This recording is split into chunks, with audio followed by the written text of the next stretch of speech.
إن الحمد لله نحمده ونستعينه ونستغفره ونعوذ بالله من شرور أنفسنا ومن سيئات أعمالنا. من يهده الله فلا مضل له ومن يضلل فلا هادي له. وأشهد أن لا إله إلا الله وحده لا شريك له وأشهد أن محمدا عبده ورسوله. يا أيها الذين آمنوا اتقوا الله حق تقاته ولا تموتن إلا وأنتم مسلمون. يا أيها الناس اتقوا ربكم الذي خلقكم من نفس واحدة وخلق منها زوجها وبث منهما رجالا كثيرا ونساء واتقوا الله الذي تساءلون به والأرحام إن الله كان عليكم رقيبا. يا أيها الذين آمنوا اتقوا الله وقولوا قولا سديدا يصلح لكم أعمالكم ويغفر لكم ذنوبكم ومن يطع الله ورسوله فقد فاز فوزا عظيما. أما بعد. Kaum muslimin dan kaum muslimat, para pemirsa dan para pendengar televisi dan radio Roja, dimanapun Anda berada, semoga senantiasa dirahmati Allah Subhanahu wa Ta'ala. Alhamdulillah, kita sangat bersyukur pada Allah Subhanahu wa Ta'ala atas berbagai nikmat dan karunia yang dianugerahkannya kepada kita, sehingga pada kesempatan yang baik ini kita kembali bertemu dalam pembahasan hadis-hadis Nabi sallallahu alaihi wasallam dari kitab Riyadhus Shalihin min kalami Sayyidil Mursalin sallallahu alaihi wasallam yang ditulis oleh Al-Imam Abu Zakaria Yahya bin Sharaf An-Nawawi rahimahullah ta'ala. Pembahasan kita insyaallah memasuki bab yang keempat atau kitab yang keempat, Kitabu Adabin Naum. Itu judulnya, Kitab Adab An-Naum, yakni kumpulan tema-tema adab-adab yang berkaitan dengan tidur. Dan ini juga salah satu bukti bahwa Islam adalah agama yang sempurna. Dia telah mengatur segala sesuatu, sehingga dari hal yang kecil sampai hal yang besar telah diatur oleh Islam. Ya, ini membuktikan bahwa Islam adalah agama Allah Subhanahu wa Ta'ala. Allah mengatur segala sesuatu. Kulla yawmin huwa fi sya'an. Dia senantiasa sibuk setiap harinya, Jalla Jalaluhu, untuk mengatur, untuk mengurus hamba-hambanya atau penciptaannya. Nah, oleh karena itu Allah Subhanahu wa Ta'ala telah mengatur segala sesuatu. Ya, salah satunya melalui Rasulullah sallallahu alaihi wasallam.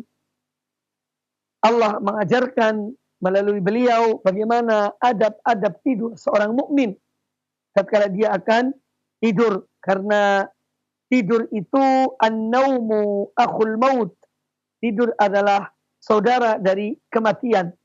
Terkadang seorang tidur dan dia tidak lagi bangun setelah tidur.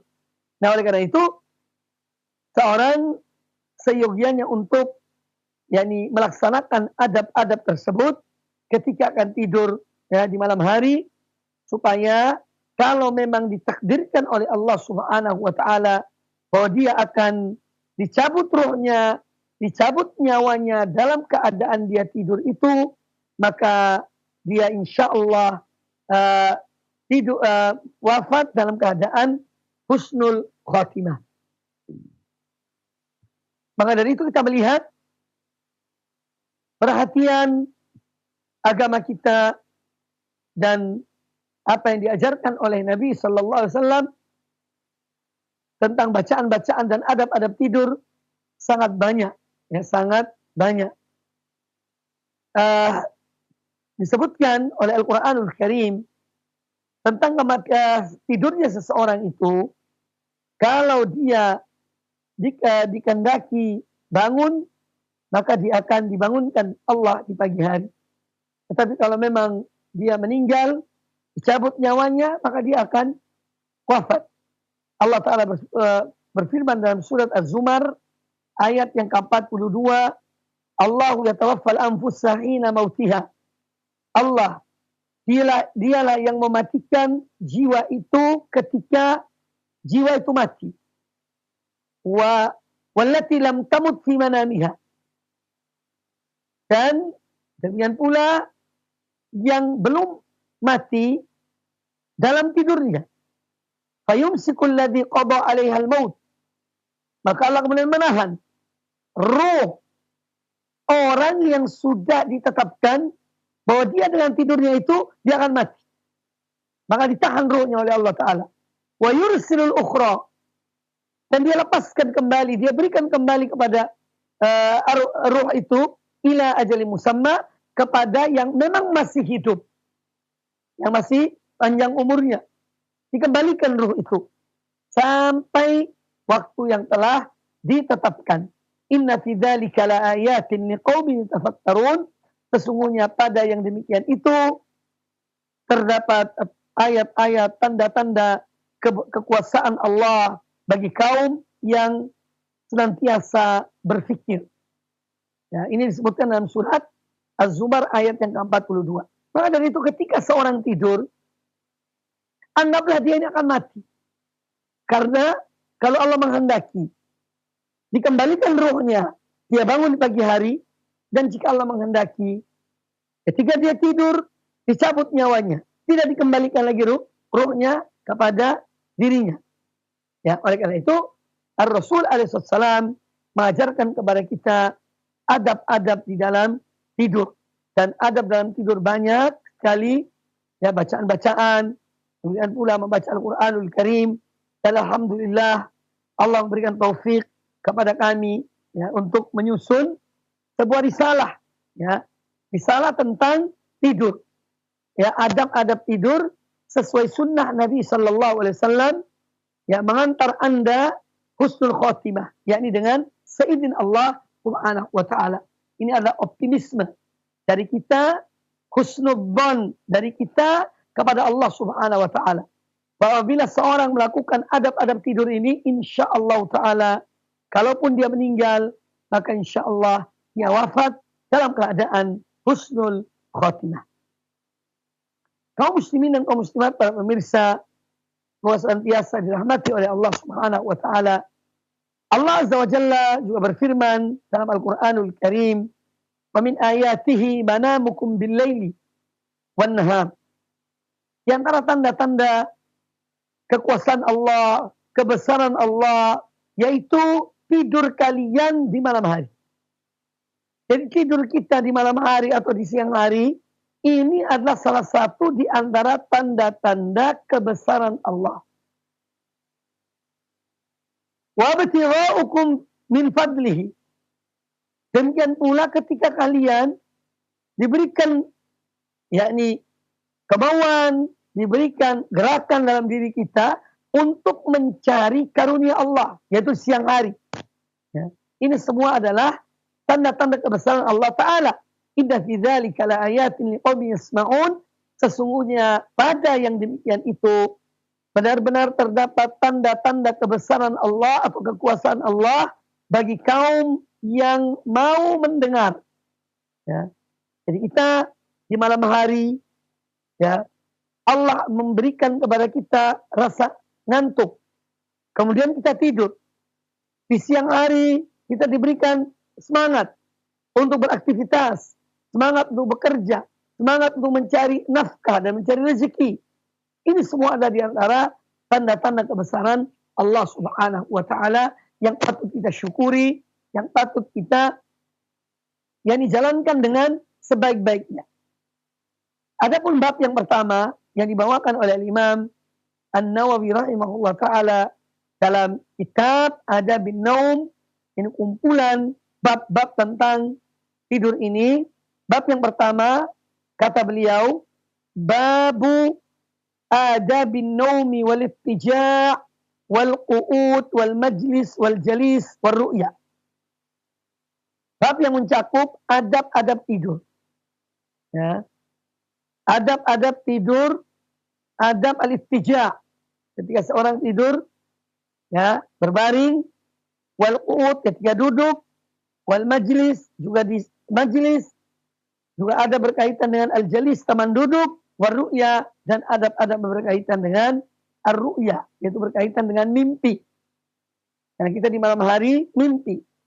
Dan perlu diketahui bahwa mimpi itu sebagaimana dikatakan oleh para ulama secara umum, mimpi itu ada 3 macam.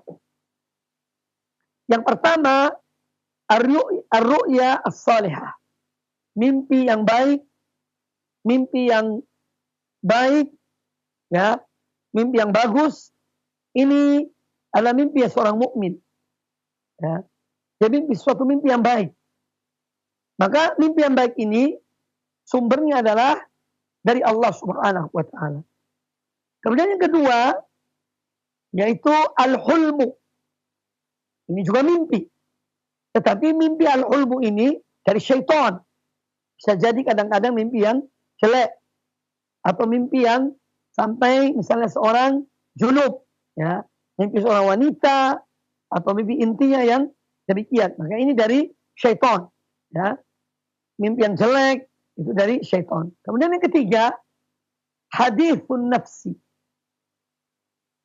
Waan dari alam sadar ini yang terbawa tidur. Itu namanya hadithun nafs.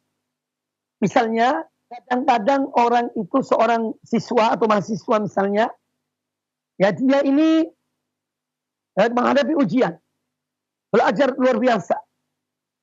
Kemudian, dia yang diinginkannya adalah dia itu lulus. Ya.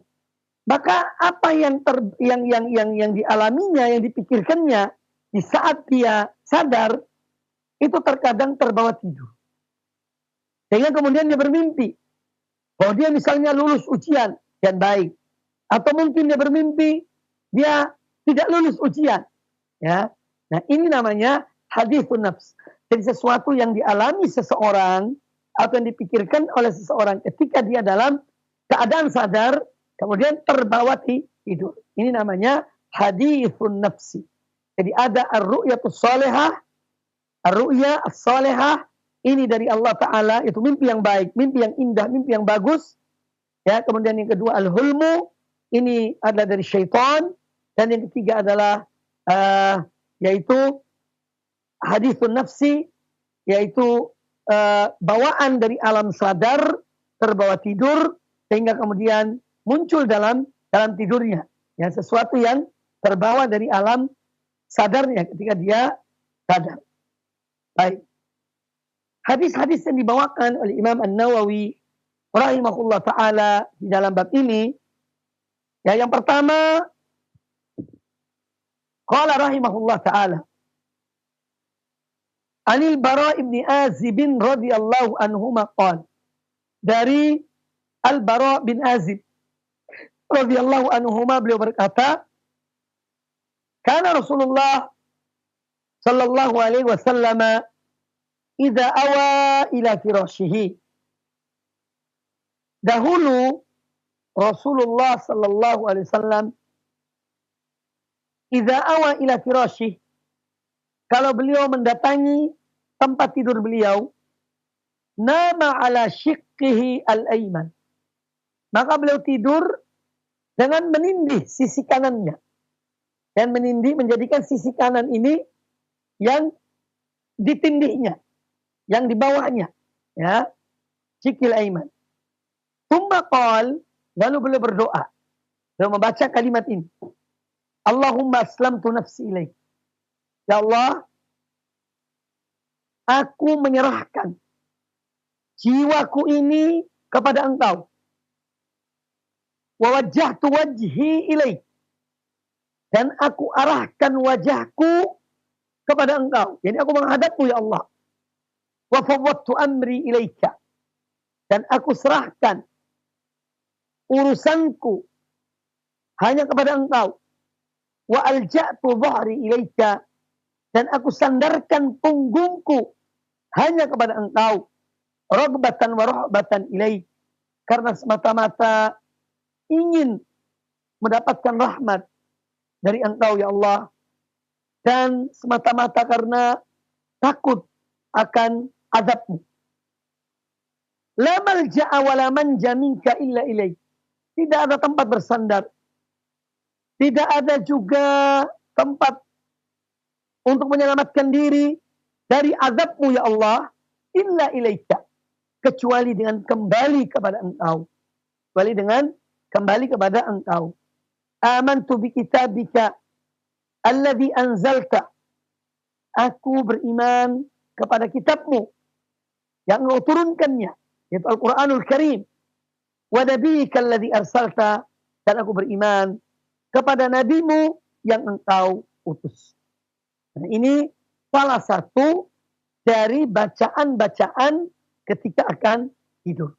Karena masih banyak bacaan-bacaan ketika akan tidur. Salah satunya ya apa yang diriwayatkan dari Al-Bara' bin Azib ini, radhiyallahu anhuma.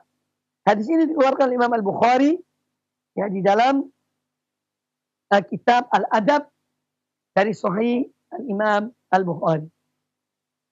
Nah, hadis ini menjelaskan kepada kita sebagian dari adab-adab tidur yang dicontohkan, dipraktekkan oleh Nabi Sallallahu Alaihi Wasallam. Ya, yang dipraktekkan oleh Nabi Sallallahu Alaihi Wasallam. Dan ini disaksikan oleh Al-Bara' bin Azib radhiyallahu anhu.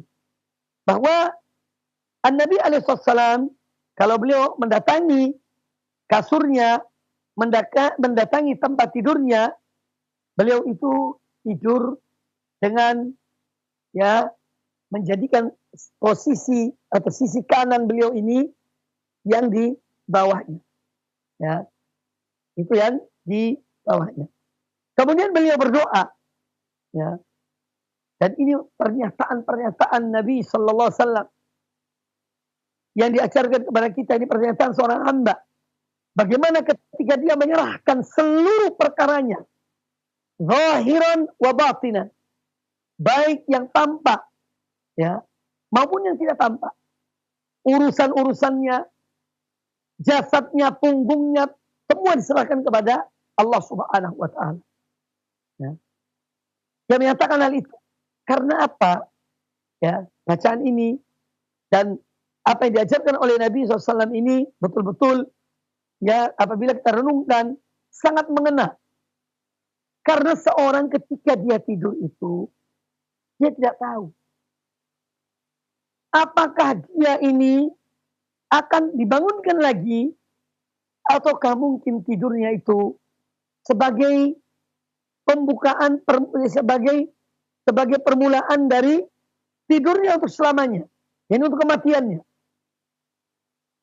Nah, oleh karena itu Rasul alaihissalam mengajarkan kepada kita ya bagaimana seorang mengucapkan, kita melihat satu persatu. Allahumma aslamtu nafsi ilaik. Ya Allah, aku menyerahkan jiwaku hanya kepada Engkau. Ya. Aku menyerahkan jiwaku kepada Engkau. Ya. Jadi ini seorang menyerahkan dirinya, pasrah, tunduk, patuh, dan menyerahkan jiwanya kepada Allah Subhanahu wa taala. Dan ini sikap seorang mukmin. Selalu menyerahkan dirinya kepada Allah Azza wa Jalla. Wajjahtu wajhi ilaik. Dan aku arahkan wajahku kepada Engkau ya Allah. Dia mengarahkan wajahnya kepada Allah Subhanahu wa taala. Dia menyerahkan dirinya. Ya. Ini menunjukkan bahwa dia hanya berharap kepada Allah. Dia hanya memohon pada Allah. Dia hanya menghadapkan wajahnya kepada Allah Ta'ala. Dalam semua keadaannya. Ya, dalam semua keadaannya. Selalu dia arahkan wajahnya, dirinya kepada Allah Subhanahu wa taala. Kemudian wa fawwadtu amri ilaik. Dan aku menyerahkan semua perkaraku, urusanku kepada Engkau ya Allah. Manusia itu dalam kesehariannya banyak urusannya. Kita ini banyak urusan kita. Urusan rumah tangga, urusan pendidikan, urusan dakwah, urusan-urusan rumah, yang lainnya banyak. Ya. Banyak urusan yang kita jalani dalam keseharian kita. Nah, seorang mukmin ketika dia tidur, dia menyerahkan urusannya kepada Allah Ta'ala. Dia menyerahkan urusannya kepada Allah Ta'ala. Walja'tu dhahri ilaik, dan aku sandarkan punggungku kepada engkau ya Allah. Tiada tempat sandaran kecuali Allah Ta'ala. Ya. Maka dalam segala masalah yang kita hadapi itu jangan mengeluh pada manusia. Jangan menyalahkan manusia. Bersandarlah pada Allah Ta'ala. Kembalilah pada Allah Ta'ala. Ya. Kita sebagai orang beriman kepada Allah, beriman kepada takdirnya, beriman kepada ketetapannya. Ya. Maka jangan mencari sandaran yang lain. Jangan mencari sandaran yang lain selain Allah Subhanahu wa Ta'ala. Ini namanya akidah. Ini namanya tauhid. Ya. Seorang dia bersandar hanya kepada Allah Subhanahu wa Ta'ala, bukan kepada manusia. Ya. Orang yang bersandar kepada manusia dikhawatirkan ini musyrik. Bisa jadi berbuat syirik tanpa disadari. Maka Nabi SAW mengajarkan kepada kita agar kita ini menyandarkan diri kita kepada Allah Subhanahu wa Ta'ala. Zahiran wa batinan. Semua urusan kita, perkara kita, baik yang tampak maupun yang tersembunyi. Ya. Kita bersandar dan menyandarkan itu semuanya kepada Allah Ta'ala. Dengan apa? Dengan harap dan cemas. Raghbatan wa rahbatan. Ini sifat orang mukmin. Ya. Al-khawfu wal raja. Dia di antara rasa takut pada Allah Ta'ala dan berharap kepada Allah Subhanahu wa Ta'ala. Ini yang harus selalu dimiliki oleh seorang mukmin. Dan para ulama menyebutkan tentang harapan dan cemas. Ya, berharap pada Allah dan rasa takut dari Allah Ta'ala. Ini ibarat dua sayap burung. Burung itu dia hanya bisa terbang kalau dia memiliki dua sayap. Kalau salah satu sayapnya itu patah, ya, maka dia tidak akan bisa terbang. Ya, dia tidak akan bisa terbang. Nah, demikian pula orang mukmin hendaknya dalam menjalani kehidupan ini dan imannya yang dimilikinya dan amal-amal kebaikan dimilikinya dan juga berbarengan dengan terkadang berbuat maksiat, berbuat dosa, maka dia antara harapan dan kecemasan. Antara harapan dan rasa takut. Ya. Dia tetap berharap akan rahmat Allah, karunia Allah, ampunan Allah. Tapi di sisi lain, dia juga khawatir.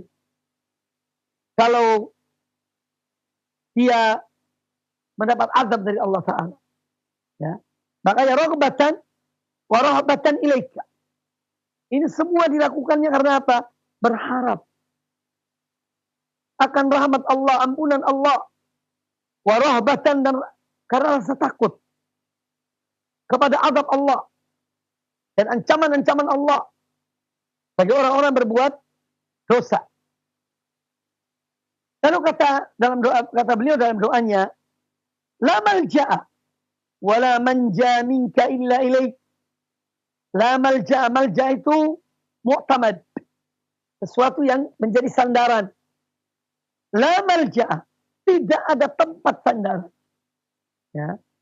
Wala manja, dan tidak ada tempat untuk selamat. Minka, dari engkau ya Allah, yang dari azabmu. Kecuali illa ilaih. Kecuali dengan kembali kepada engkau.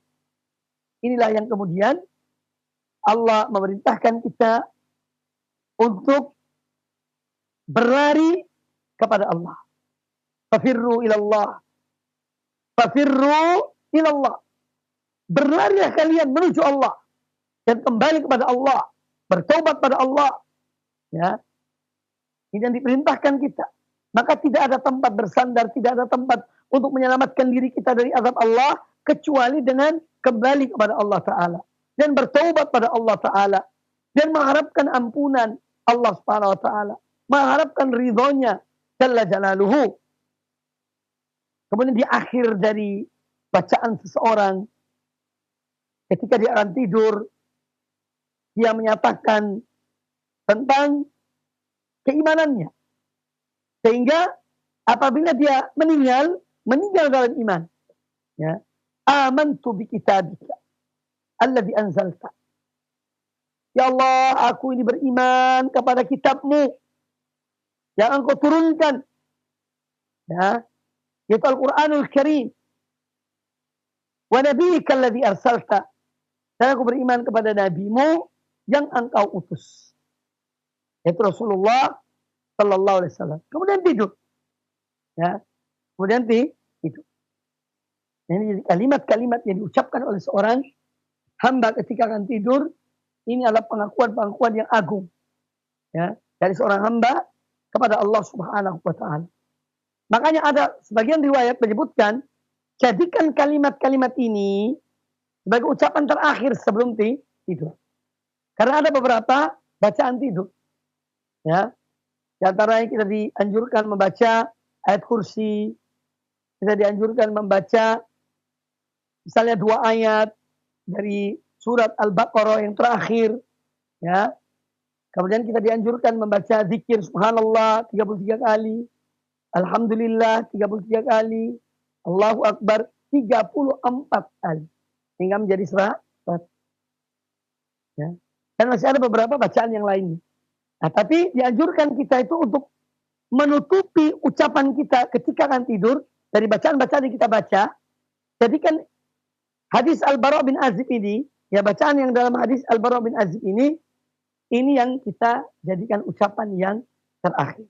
Ada juga bacaan Bismika Allahumma ahya wa amut. Ya Allah, dengan nama Allah hidup dan dengan nama Allah mati. Ya, dan yang lainnya. Nah, hadis yang baru kita dengar ini, ya, hadis yang baru kita dengar ini memberikan banyak pelajaran kepada kita. Di antaranya bahwa sepatutnya bagi seorang hamba kalau dia ingin untuk kembali kepada Allah, untuk berlari kepada Allah atau berlari dari azab Allah, hendaknya dia menuju kepada Allah. Ya, menuju kepada Allah. Bukan lari menjauh dari Allah, tidak. Tetapi lari mendekat kepada Allah Subhanahu wa taala dan mengikuti tuntunan Nabi sallallahu alaihi wasallam. Fafirru ila Allah, inni lakum minhu nadhirun mubin. Karena Nabi SAW Allah Ta'ala mengatakan, menyuruh Nabi SAW menyeru umatnya atau menyuruh manusia, fafirru ilallahi inni lakum minhu nadhirun mubin. Sesungguhnya aku ini adalah pemberi peringatan yang nyata dari Allah. Ini menunjukkan bahwa al-firaru ilallah, berlari menuju Allah itu dengan mengikuti jalannya Rasulullah sallallahu alaihi wasallam. Dan mengikuti jalannya Rasulullah sallallahu alaihi wasallam. Ya. Bukan dengan yang lainnya. Bukan dengan mengada-ngada jalan-jalan yang baru, cara-cara yang baru dalam Islam, tidak. Tetapi dengan mengikuti Rasulullah sallallahu. Karena memang agama kita adalah agama yang mengajarkan kepada kita apa? Ittiba. Mengikuti. Bukan ibtidah. Bukan mengada-ngadakan yang baru dalam agama ini, tidak. Karena apa? Agama ini sudah sempurna. Jalan menuju Allah ini sudah dipaparkan, sudah dibentangkan oleh Nabi sallallahu alaihi wasallam. Diikuti oleh para sahabat. Para sahabat diikuti oleh para tabi'in. Para tabi'in diikuti oleh para tabi'in sampai seterusnya, sampai orang-orang yang mengikuti mereka dengan baik. Maka jalan ini sudah terhampar dan dialah yang mengarah kepada Allah Subhanahu wa taala. Adapun jalan-jalan yang lainnya tidak akan sampai pada Allah Ta'ala. Ya, jalan-jalan yang lain tidak akan sampai kepada Allah Subhanahu wa taala. Ya. Tapi jalan Rasulullah SAW yang diikuti para sahabat dan orang-orang yang mengikuti mereka dengan baik, itulah yang menghantar seorang hamba menuju Allah Subhanahu wa taala untuk mendapatkan cintanya, keridhaannya dan pertemuan dengan Allah Subhanahu wa taala. Ja'alanallahu minhum. Semoga Allah jadikan kita bagian dari mereka. Ya, walaupun kita dari sisi amal jauh, ya, dibandingkan dengan tidak ada apa-apanya. Ya. Maka ketika seorang merasa dalam dirinya bahwa dia telah berbuat, wallahi, ya, sadarlah wahai orang yang sedang mabuk dalam keadaan yakni membanggakan apa yang dia amalkan. Apa yang kita amalkan ini, apa yang Anda amalkan, tidak ada apa-apanya dibanding dengan mereka yang dahulu. Para salafus saleh, orang-orang yang takwa pada Allah Ta'ala. Tetapi ketika kita mengikuti jejak mereka, ini semoga salah satu isyarat yang baik. Salah satu isyarat yang baik, ya, bagi kita. Ya. Karena dengan mengikuti, insya Allah kita pun akan mendapatkan apa yang didapati oleh mereka yang telah mendahului kita. Yang telah mendahului. Oleh karena itu, tidak boleh seorang itu ada kibir dalam dirinya. Ada keangkuhan dalam dirinya. Merasa berjasa kepada Islam. Aku telah berbuat. Na'udzubillah. Allah bisa hancur kehidupan seorang yang tidak tahu dirinya. Ya. Membanggakan dirinya. Ya. Makanya seorang itu, ya, kalau kita melihat sesuatu amal-amal kebaikan itu, ya, hendaknya kita melihatnya di atas. Artinya orang-orang yang lebih dari kita. Ya. Ada orang subhanallah. Kita tidak tahu.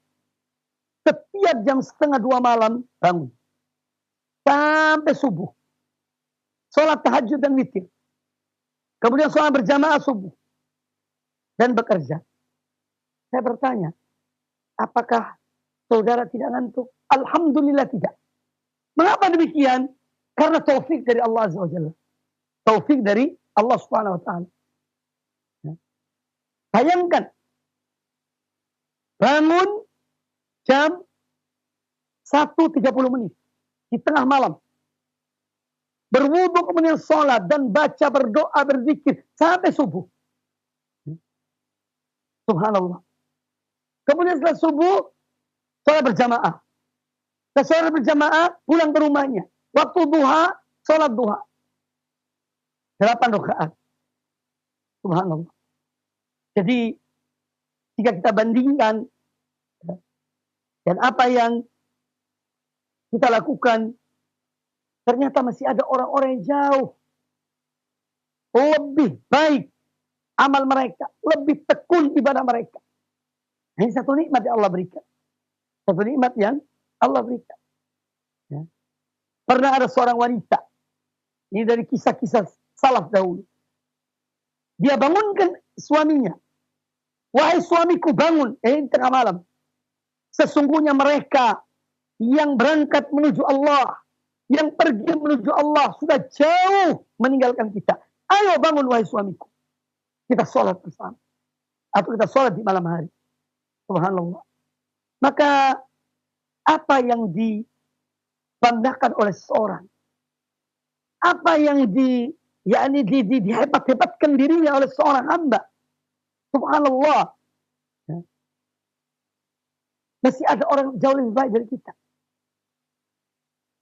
Kita bisa beramal, bisa berbuat. Alhamdulillah, bersyukur pada Allah Ta'ala. Nikmat dari Allah Ta'ala. Tetapi bukan untuk kita sombong dan angkuh. Bukan untuk kita ujub diri kita. Bukan, wallahi bukan. Semakin kita beramal pada Allah Ta'ala, hendaknya semakin tawadhu, semakin merasa dosa kita. Semakin terasa maksiat kita pada Allah Ta'ala. Dan demikian seorang akan mengecilkan arti amalnya. Ya. Mengecilkan yang arti amalnya. Sehingga dengan demikian dia akan terus berusaha meningkatkan amalnya. Meningkatkan amalnya. Wallahi, sirah para salaf. Perjalanan mereka apabila kita baca dengan tekun dan kita renungkan, ya, lalu kita bandingkan, ya, maka subhanallah, memang mereka betul apa yang disebutkan oleh Allah Subhanahu wa Ta'ala, ya, tentang golongan manusia di akhirat kala ada as-sabiqun, ya, orang-orang terdahulu yang berlomba dan mereka mendapatkan kemenangan. Ya. Ini satu pelajaran bagi kita. Jadi intinya bahwa seorang hamba, ya, hendaknya tatkala dia ingin kembali kepada Allah Ta'ala, dia berlari menuju Allah. Bukan menjauh dari dari Allah. Fafirru ilallah. Berlarilah kalian kepada Allah dan mengikuti jalannya Rasulullah sallallahu alaihi wasallam dan para sahabat orang-orang yang mengikuti mereka dengan baik. Kemudian berikutnya bahwa di sini menjelaskan kepada kita kewajiban seorang mukmin untuk beriman kepada kitab Allah, membenarkan Rasulnya sallallahu alaihi wasallam dan apa yang Allah wahyukan kepada beliau. Ya, ini satu hal yang wajib. Ini arkanul iman yang 6 itu harus kita imani. Di antaranya iman kepada kitab-kitab Allah, iman kepada Rasul-Rasul Allah Subhanahu wa taala. Ada satu hal yang menarik dari doa yang dibaca oleh Nabi sallallahu alaihi wasallam ketika beliau akan tidur. Dalam hadis Al-Bara bin Azib ini, bahwa Nabi sallallahu alaihi wasallam beliau mengucapkan amantu bi kitabika alladzi anzalta. Ya Allah, aku beriman kepada kitabmu yang engkau turunkan. Yaitu apa? Al-Quranul Karim. Yang Allah turunkan kepada Nabi SAW. Kemudian, ya, kata beliau dalam doanya, dalam bacaan ini, wa nabiyyika alladzi arsalta. Dan aku beriman kepada nabimu yang engkau utus. Padahal diri beliau itu nabi. Beliau tidak mengatakan, dan aku beriman kepada diriku. Tapi binabiyyika alladzi arsalta. Aku beriman kepada nabimu yang kau utus. Kata Al-Imam Ibnu Qayyim rahimahullah ta'ala. Ya, ketika beliau menjelaskan tentang dua kalimat syahadat. Tatkala dalam sholat. Ketika kita tasyahud, ya, atau tahiyat. Dalam baca tahiyat, dalam baca apa? Syahadat. Asyhadu an la ilaha illallah wa asyhadu anna Muhammadar Rasulullah. Dalam satu riwayat, asyhadu an la ilaha illallah wa asyhadu anna Muhammadan abduhu wa rasuluh. Ya. Ini dua-duanya sahih. Nah, ada yang bertanya, apakah Nabi sallallahu alaihi wasallam juga mengucapkan kalimat seperti yang beliau ajarkan? Asyhadu an la ilaha illallah wa asyhadu anna Muhammadar Rasulullah. Beliau menyebutkan nama beliau, ataukah beliau mengatakan asyhadu an la ilaha illallah wa asyhadu anni Rasulullah, dan aku bersaksi bahwa aku Rasulullah Allah. Beliau mengucapkan nama beliau. Asyhadu an la ilaha illallah wa asyhadu anna Muhammadar Rasulullah. Aku bersaksi bahwasanya tiada sembahan yang hak kecuali Allah, dan aku bersaksi bahwasanya Muhammad adalah Rasulullah Allah. Muhammad itu diri beliau. Ketika beliau ucapkan ini, kata Imam Ibnu Qayyim rahimahullah taala, kewajiban untuk beriman kepada beliau, ya, bagi diri beliau, kewajiban beriman terhadap diri beliau sebagai Rasul, ini adalah lebih dari yang lainnya. Ya. Artinya maksud beliau rahimahullah ta'ala, bahwa Nabi SAW mengakui dan beliau beriman bahwa beliau adalah Rasul utusan Allah Subhanahu wa ta'ala, dan menyebut nama beliau. Asyhadu anna Muhammadar Rasulullah. Beliau tidak mengatakan asyhadu anni Rasulullah. Sebelum menyebutkan nama beliau, asyhadu anna Muhammadar Rasulullah, dan aku bersaksi bahwasanya Muhammad adalah Rasul sallallahu. Padahal beliau membacanya. Beliau menyebut nama dirinya. Karena beliau juga mempunyai kewajiban untuk mengimani dirinya sebagai Rasul utusan Allah, sebagaimana yang lainnya juga berkewajiban beriman kepada diri beliau sebagai Rasul utusan Allah. Ya. Ini hal yang perlu dijelaskan pada kesempatan yang baik ini. Kemudian disebutkan di sini tentang kalimat-kalimat yang diucapkan oleh orang yang akan tidur. Ini kalimat-kalimat yang betul-betul menunjukkan bagaimana seorang hamba secara sungguh-sungguh dia menghadapkan dirinya kepada Allah Ta'ala. Ya. Dengan apa? Dengan hatinya, dengan wajahnya, ya, dengan hatinya. Kenapa disebutkan wajah? Karena wajah ini dan hati sesuatu yang mulia dalam diri seorang. Jadi ini menunjukkan bagaimana kesungguhan seorang di dalam menyatakan bahwa dia betul-betul menghadapkan semuanya kepada Allah Subhanahu wa taala. Ya. Zahiran wa batinan. Baik yang zahir maupun yang batin. Semua diserahkan kepada Allah Subhanahu wa taala. Kemudian yang juga diambil dari tuntunan bacaan ketika akan tidur ini tentang wa fawwadtu amri ilaik, dan aku serahkan semua urusanku kepada Engkau ya Allah. Ini kewajiban seorang hamba, dan barang siapa yang dia menyerahkan urusannya kepada Allah Ta'ala, dia berusaha, dia berbuat, kemudian dia serahkan kepada Allah Ta'ala, maka Allah yang akan mencukupinya. Allah yang memberikan kecukupan kepadanya. Allah yang akan menolongnya. Allah yang akan memenuhi hajat-hajatnya. Ya. Kalau dia betul-betul pasrah dan menyerahkan segala urusannya kepada Allah Ta'ala. Jadi dia berbuat, dia beramal, dia bekerja, kemudian selebihnya diserahkan pada Allah Ta'ala. Maka Allah akan memberikan kecukupan kepadanya. Ya, oleh karena itu, kita ini jangan banyak mengeluh kepada manusia. Apa gunanya? Ya, mengadu kepada manusia, bicara depan umum, untuk apa? Ya. Kok seakan-akan kita ini tidak punya Allah Ta'ala? Ya. Bangun di malam hari, salat tahajud, angkat dua tangan kita, ya, menghadap pada Allah Ta'ala. Jangan kepada yang lainnya. Apa kita ingin dukungan manusia, pemberian manusia? Jangan. Allah Maha Pemberi. Ya. Bagaimana para salaf dahulu? Para salaf dahulu di antara wasiat-wasiat mereka kepada sesama ulama, ya, yaitu kata mereka, man amila lil akhirati kafahu Allahu dunya, man amila lil akhirati kafahu Allahu dunya. Barang siapa yang dia beramal untuk akhirat, ya, maka Allah akan cukupkan dia dunianya. Ya. Di sini pentingnya keikhlasan. Ya. Dalam kita beramal, dalam kita berbuat, dalam kita berdakwah kepada manusia, kadang-kadang kita tidak disenangi, biarkan mereka tidak senangi. Karena apa? Inti dari dakwah ini adalah menyampaikan. Inti dakwah ini menyampaikan.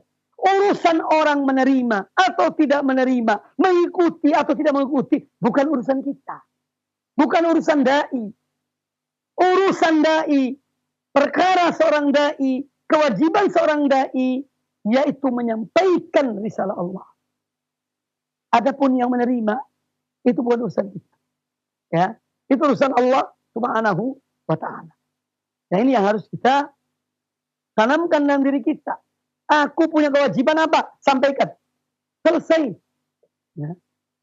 Ibarat seorang, ya, seorang pembantu, dia disuruh oleh tuannya, kamu bawa surat ini kepada fulan. Ya. Sampai baca isinya apa, tidak tahu. Pokoknya intinya menyampaikan surat ini. Nah, ketika orang ini pergi kepada tujuan yang ditujukan, diberikan surat itu, sudah selesai tugas. Adapun apa yang ada dalam surat ini, orang itu baca atau tidak baca, dia nerima atau tidak terima, itu bukan urusan yang menyampaikan surat tersebut. Tugasnya hanya menyampaikan. Maka mari kita sederhanakan. Yakni pola berpikir sesuai dengan apa yang dikehendaki oleh Allah dan Rasulnya. Bukan tugas kita memaksa orang untuk mengikuti kita. Kadang-kadang sampai menjelek-jelekan seorang, mengata-ngatai seseorang, mengucapkan kalimat-kalimat yang tidak pantas kepada orang lain. Subhanallah. Subhanallah. Maha suci Allah. Ya. Untuk apa? Apa gunanya? Apa manfaatnya? Maka dari itu, kaum muslimin rahimakumullah, mari kita masing-masing menjalankan tugas sesuai dengan apa yang kita ditugaskan. Tidak berlebihan dari itu. tidak melampaui batas dari tugas yang kita diberikan, juga tidak menggampangkan dan meremehkan tugas yang kita diwajibkan oleh yang menugaskan kita. Ya, yang menugaskan kaum muslimin, kaum muslimat rahimani wa rahimakumullah, para pemirsa, semoga senantiasa dirahmati Allah Ta'ala. Kemudian hadis yang berikutnya.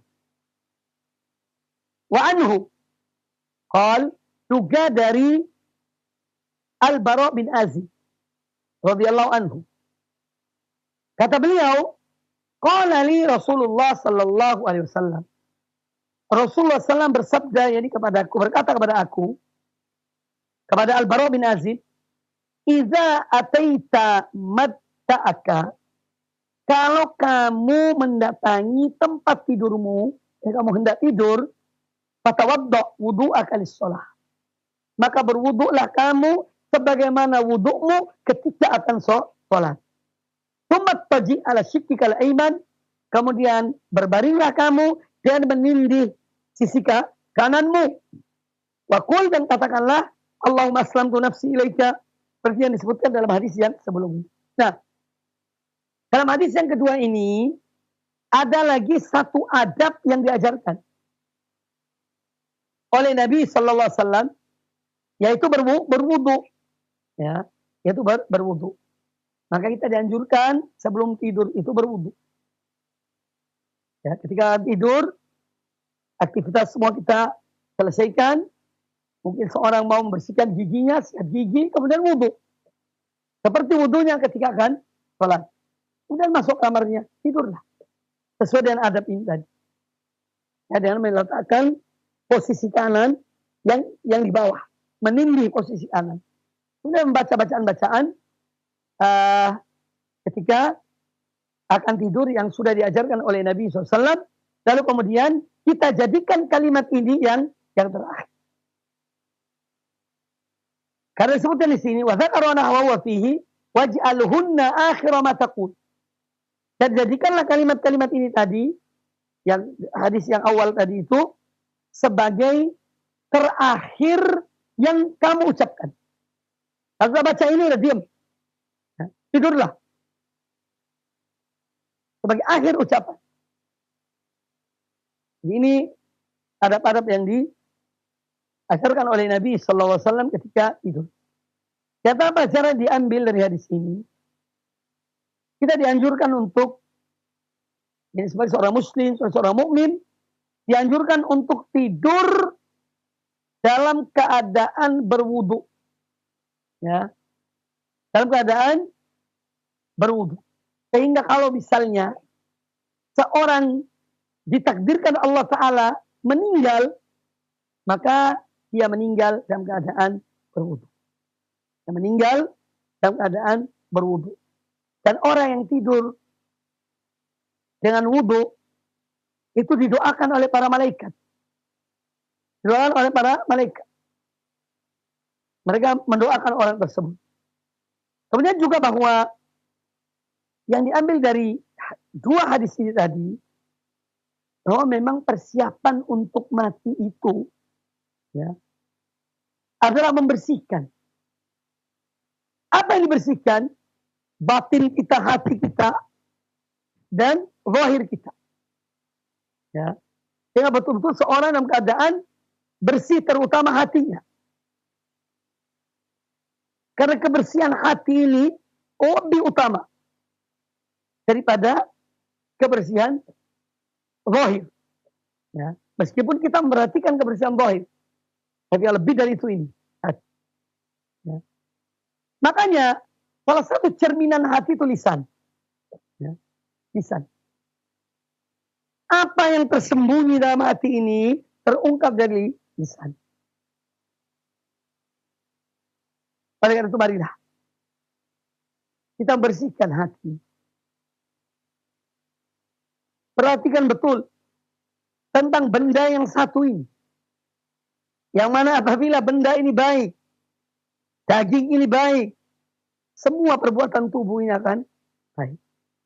Tapi kalau segumpal daging ini jelek, maka semua perbuatan fisik pun akan jelek.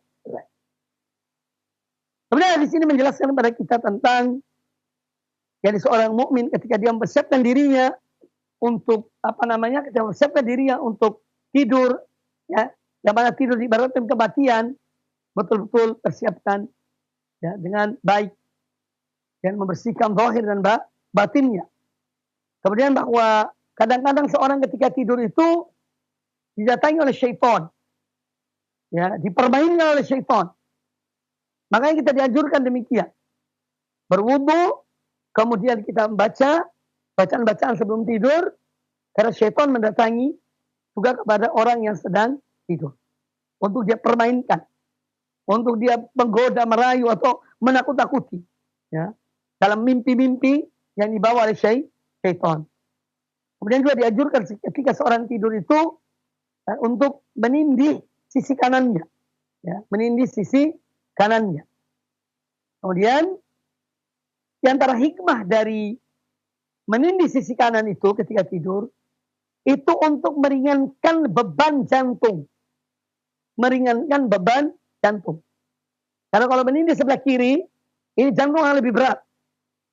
Dan menindih sebelah kanan akan lebih meringankan beban jantung. Bagaimana dikatakan oleh ahlinya dalam masalah ini. Kemudian ikhwani fillah rahimani wa rahimakumullah, subhanallah, adab-adab yang diajarkan oleh Nabi SAW demikian banyaknya. Di antara adab-adab tidur. Ada juga surah-surah Al-Quranul Karim yang kita dianjurkan membacanya sebelum kita tidur. Baik, hadis yang berikutnya.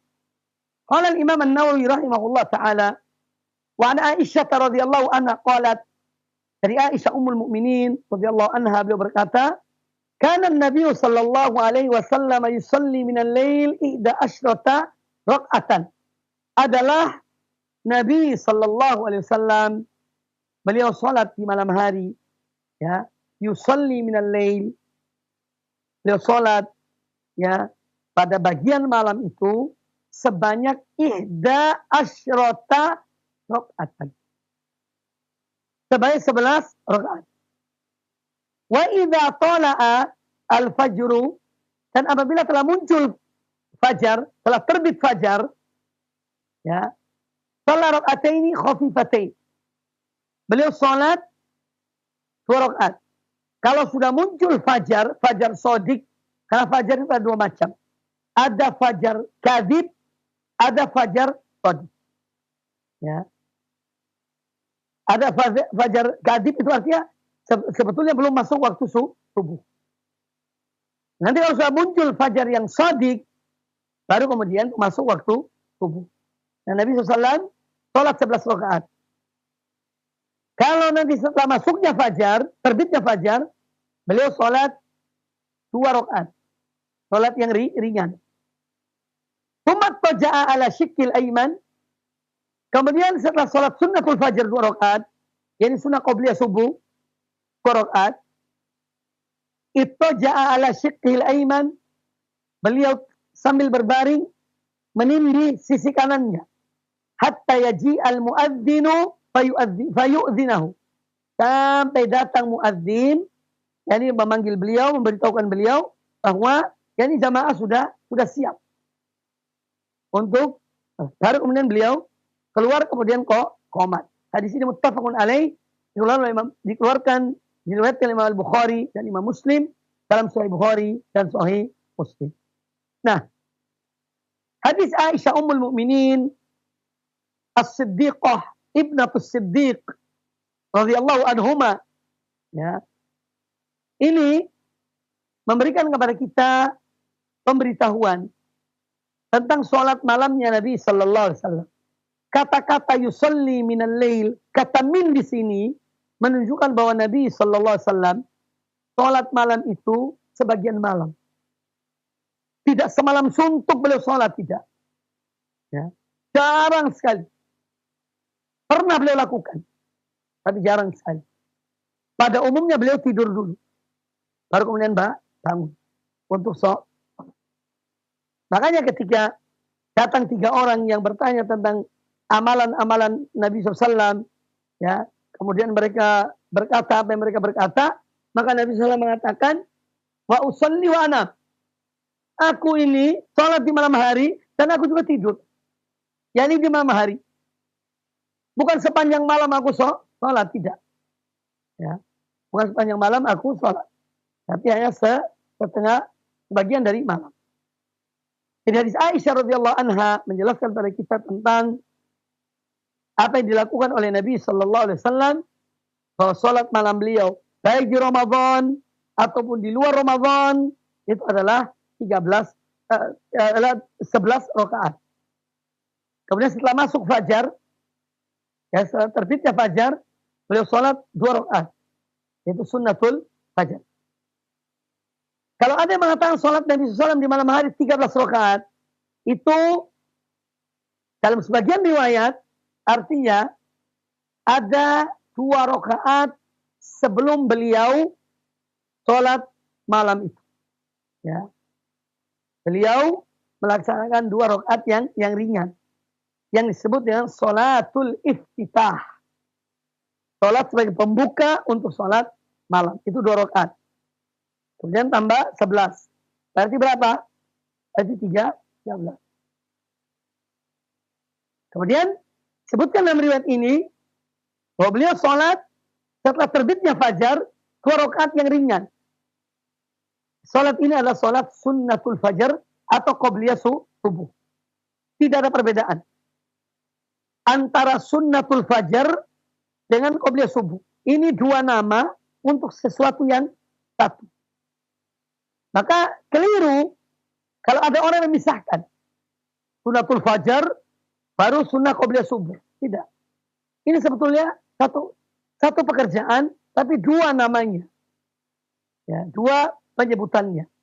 Ada sunnatul fajar, ada disebut juga qobliyah subuh.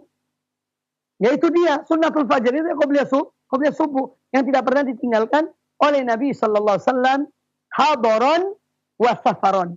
Baik ketika beliau ada di kota Madinah ataupun ketika safar pergi dalam perjalanan, beliau tidak meninggalkan 2 rakaat ini. Sunnatul fajar, 2 rakaat salat qobliyah subuh. Dan ada lagi satu salat yang tidak beliau tinggalkan baik dalam keadaan bermukim di Madinah ataupun dalam keadaan safar, yaitu salat sunnah witir. Ya, salat ganjil. 3 rakaat, 1 rakaat, atau 5 rakaat, dan seterusnya. Jadi salat Nabi SAW itu 11 rakaat di malam hari. Ya. Kemudian ini yang selalu beliau lakukan. Yang selalu beliau lakukan. Kemudian yang juga diambil dari hadis ini, bahwa kita dianjurkan untuk mengerjakan sunnah qobliyah subuh, dan sudah saya jelaskan bahwa ini adalah salah satu sholat sunnah yang tidak pernah ditinggalkan oleh Nabi Sallallahu Alaihi Wasallam baik dalam keadaan bermukim maupun dalam keadaan safar. Dan fadilahnya besar. Ya, 2 rakaat sebelum sholat subuh itu fadilahnya adalah lebih afdal daripada khairum minad dunya wa ma fiha. Lebih baik daripada dunia dan seisinya. Maka dari itu jangan kita tinggalkan. Jangan kita tinggalkan, berusaha untuk selalu mengerjakan sunnah qobliyah subuh, itu 2 rakaat.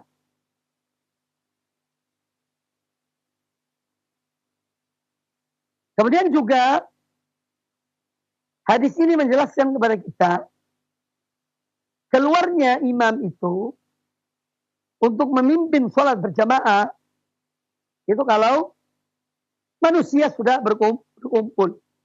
Ya. Kalau orang sudah berkumpul, bersiap, ya, maka imam baru keluar. Kemudian iqamatus shalah, lalu imam masuk ke tempat imamnya, kemudian memimpin sholat. Jadi ini tugas sebagai sesuatu yang digambarkan dalam malam hari Rasulullah SAW, yaitu sholat di malam hari. Baik kaum muslimin dan kaum muslimat rahimani wa rahimakumullah, demikian kajian kita pada kesempatan yang baik ini. Ya, insyaallah dilanjutkan pada kesempatan yang berikutnya, ya, dan sampai pada hadis Aisyah Ummul Mukminin radhiyallahu anha. Selebihnya ya masih ada sisa waktu kurang lebih 10 menit atau lebih dari itu atau kurang dari itu. Ya mungkin ada yang ingin bertanya dari kajian kita pada kesempatan yang baik ini, silahkan bertanya. Aqulu qawli hadza wa astaghfirullah li wa lakum wallahu ta'ala a'lam. Jazakumullahu khairan, materi bahasa nasihat yang disampaikan di pagi hari ini. Ikhwatal Islam, pendengar dan pemirsa, kita memasuki sesi interaktif. Untuk Anda yang akan bertanya secara langsung kepada Al-Ustadz, silahkan bisa telepon. Halo, Assalamualaikum Ustadz. Waalaikumsalam warahmatullahi wabarakatuh. Silakan pertanyaannya Ibu. Ini Ustadz, kalau kita tidur kan ruh kita diangkat. Tapi kok kalau ruhnya diangkat masih bisa bernapas ya Ustadz? Mohon penjelasannya ya Ustadz ya. Iya, baik. Terima kasih ya. Assalamualaikum. Waalaikumsalam warahmatullahi wabarakatuh. Nah, silakan Ustadz. Sebagaimana saya sebutkan tadi bahwa an-naumu akhul maut. Tidur itu saudaranya mati. Yani ada kemiripan-kemiripan antara tidur dengan kematian. Perbedaannya kalau kematian itu, ruh itu dicabut keluar dari jasad secara menyeluruh. Tetapi kalau orang yang tidur itu, kesadarannya yang diambil. Adapun peredaran darahnya, denyutan jantungnya, dan yang lainnya itu masih tetap ada pada tubuh orang itu. Ya. Tetapi dia tidak tahu apa-apa. Ketika kita tidur, kita tidak menyadari apa yang terjadi. Ya. Orang sedang berbicara apa, sedang mengatakan apa, kita tidak mengetahui karena kita dalam keadaan tidur. Makanya ada kemiripan. Ya. Tapi tentu tidak 100% sama antara tidur dengan al-maut. Hanya saja kehilangan kesadaran itu salah satu kesamaan. Ya. Adapun bagaimana tentang ini ruhnya diangkat, ruhnya tidak diangkat, ini urusan-urusan yang berkaitan dengan sesuatu yang hanya Allah mengetahui. Ya. Yas'alunaka 'anir ruh, kullir ruhu min amri rabbi. Mereka bertanya kepada engkau tentang ruh, katakanlah bahwa ruh itu urusan Tuhanku. Makanya kita ini membahas sesuai yang kita ketahui. Ya. Sesuai dengan yang kita ketahui. Karena Allah Ta'ala menyebutkan bahwa ketika seorang tidur itu, bahwa Allah mengangkat ruh itu ketika tidur. Tetapi kalau dia ditakdirkan mati, maka dicabut ruhnya itu. Tidak kembali lagi. Namun kalau dia masih ada umur, maka ruhnya dikembalikan. Bagaimana caranya? Wallahu a'lam. Ini masalah ghaib. Ya, kita tidak mengetahuinya. Wallahu a'lam. Jazakallahu khairan jawaban dan nasihatnya. Demikian Ibu yang bertanya. Silakan di kesempatan kedua kami masih sapa dari penelpon. Silakan. Halo, Assalamualaikum. Waalaikumsalam warahmatullahi wabarakatuh. Silakan Ibu pertanyaannya. Ya, silakan dikecilkan terlebih dahulu volume TV atau radionya Ibu. Ada feedback yang cukup mengganggu suaranya. Oh ya. Silakan dikecilkan terlebih dahulu. Silakan Bu. Tanya Pak. Ya. Kalau sholat witir itu kita belum bisa membaca ayat Sabdi Isma, surat yang lain bisa Ustaz. Sholat witir ya Bu ya. Iya, surat witir kan Ustadz itu membacanya apa? Sabdi Isma rakaat pertama kan Ustaz. Maksudnya Ibu tidak hafal, apakah bisa dengan surat-surat yang lainnya begitu ya Bu ya? Oh iya. Itu saja Bu. Baik. Terima kasih untuk Ibu yang bertanya. Barakallahu fiik. Silahkan Ustaz. Bahwa kalau misalnya seorang memang belum menghafal Sabbihisma Rabbi, karena biasanya ini 3 rakaat terakhir. 3 rakaat yang terakhir. Itu rakaat pertama membaca Sabbihisma Rabbikal A'la, rakaat kedua membaca Qul ya ayyuhal kafirun, rakaat ketiga membaca Qul huwallahu ahad. Artinya ini salah satu yang diamalkan oleh Nabi Sallallahu Alaihi Wasallam. Ya. Nah, sekarang misalnya ada orang belum bisa menghafal atau tidak hafal Sabbihisma Rabbi ketika sholat witirnya pada rakaat yang pertama, apakah boleh dia membaca surat yang lainnya? Jawabannya boleh. Jawabannya boleh. Jadi tidak mengapa orang yang belum menghafal surat itu dia membaca surat pendek yang lainnya. yang dia hafal. Dan insya Allah sholatnya diterima oleh Allah Subhanahu wa ta'ala. Wallahu a'lam. Jazakallah khairan, barakallahu fiik. Selanjutnya setelah dari penelpon kami angkat dari pesan singkat dari Ibu Umu Kairan di Jakarta. Assalamualaikum warahmatullahi wabarakatuh. Ustaz dijelaskan tadi bahwa sunnah bagi kita untuk berwudu sebelum tidur. Lalu bagaimanakah jika kita sudah berwudu saat berangkat tidur dan selesai berdoa namun kemudian sudah sangat mengantuk tetapi buang angin. Apakah harus bangun lagi untuk berwudu kembali atau bagaimana Ustaz terhadap adab-adab bertidur sebelum tidur ini? Barakallahu fiik. Jazakallahu khairan nasihatnya. Ini sering juga kita alami. Ya, kadang-kadang seorang sudah berwudu, sudah naik di tempat tidur, bacaan-bacaan tidurnya sudah dibaca, kemudian terakhir ketika akan ngantuk berat, kemudian kentut. Maka ini kembali kepada orangnya. Ya. Kalau memang dia ingin tidur dalam keadaan wudu, dia bangun, berwudu lagi. Tapi kalau memang dia mungkin merasa berat, ya, dan dia sudah amalkan yang pertama tadi itu, maka ini pun sesuatu yang dianjurkan. Sifatnya anjuran. Jadi berwudu sebelum tidur itu sifatnya anjuran. Tapi alangkah baiknya kalau anjuran itu diamalkan, dipraktekkan. Maka kembali kepada kita. Ya, kita lanjutkan, tidur juga tidak mengapa. Atau seorang tetap ingin juga berwudu agar dia tidur dalam keadaan wudu juga tidak, juga itu lebih bagus. Tapi memang satu hal yang tidak mudah ya ketika seorang sudah berada di tempat tidur, sudah habis wudu dan lain sebagainya, kemudian suruh bangun lagi, memang tidak ringan hal itu. Ya, oleh karena itu tetap kembali pada diri kita. Wallahu a'lam. Terima kasih jawaban dan nasihat Al-Ustaz. Untuk selanjutnya kami angkat dari pesan singkat berikutnya dari Ibu Wiwi di Bandung. Assalamualaikum warahmatullahi wabarakatuh. Ustaz, kalau kita terbangun sebelum sholat subuh dan waktunya tinggal sedikit lagi untuk menjelang adzan subuh, bagaimanakah cara sholat witirnya yang disyariatkan? Apakah boleh hanya 1 rakaat saja? Mohon penjelasannya, jazakallahu khairan ya Ustaz.